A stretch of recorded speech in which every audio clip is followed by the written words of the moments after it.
Okay, next, let me show you another things.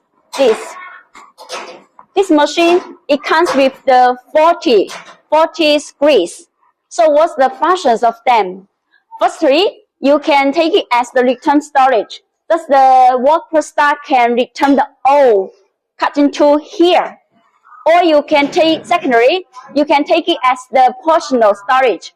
That the workforce staff can put their own phone, their item on it.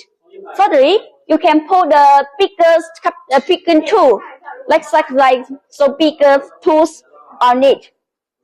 So my friends, if you have any questions, please don't hesitate to contact us.